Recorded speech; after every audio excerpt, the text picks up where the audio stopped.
Hi guys! Welcome to my channel. Magigrill tayo ng chicken at sa stove lang natin gagawin siya. Kaya tara guys, samahan nyo ako.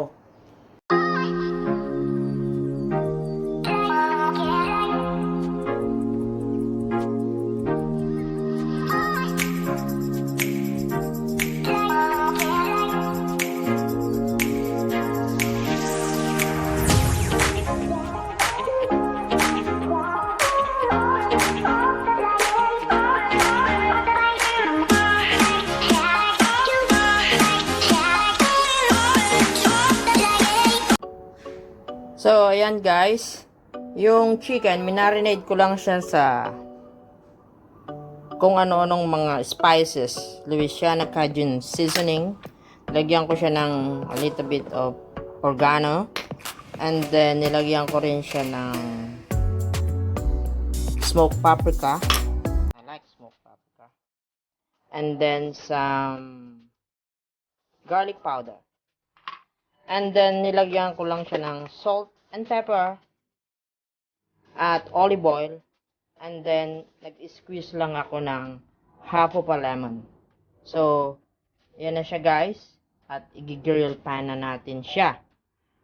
So, ngayon, lulutuin na natin siya sa kawali. So, ayan siya guys. Mabilis lang siyang lutuin kasi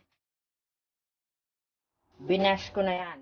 Pinound ko na yung chicken. So, manipis na yung chicken ngayon. So, lalagyan lang natin siya ng konting olive oil.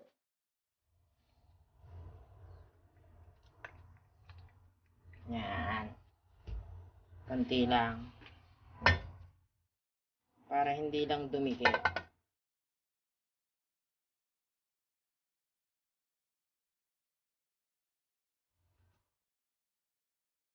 Siyempre, painitin natin yung kawali para ayos na ayos siya. Pag-grill. Tapos, ilalagay na natin yung minarinate ko na chicken.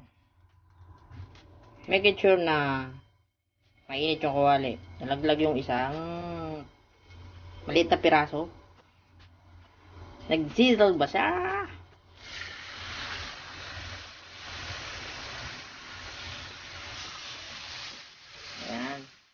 Girl lang natin siya. Napakabilis lang nito.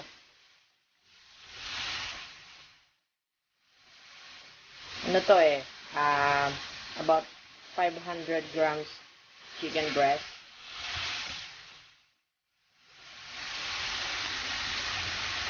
Kaya lang minsan, pag makapal yung chicken breast, ini-split ko siya. Hinahati ko siya.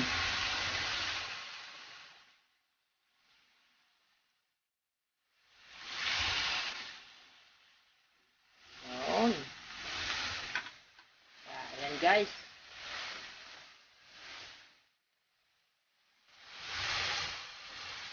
Bilis lang yung maluto.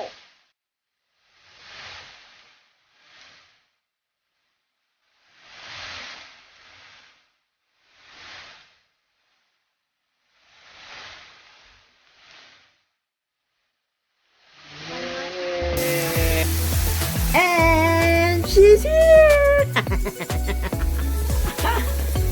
Yay! Yay! I'm just putting on grilled chicken. I'm gonna make gorgonzola pasta with zucchini.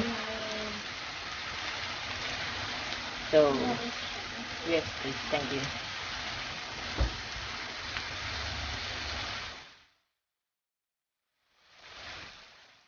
Bilis lang siyang lutuin, guys.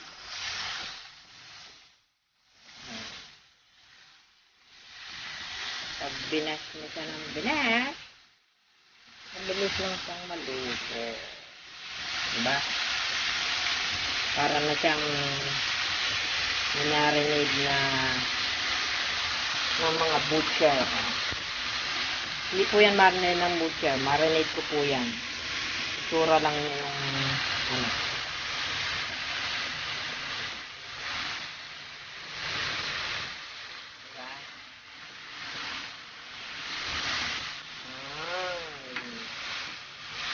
That's all, folks. So, ayan siya. You can see, nakikita niyo po naman, luto na, di po ba? Napakabilis pong lutuin. Napakadali, i-marinate lang, i-backpass lang yan, hati-hatiin, at luto, wala. Meron ka ng grilled chicken.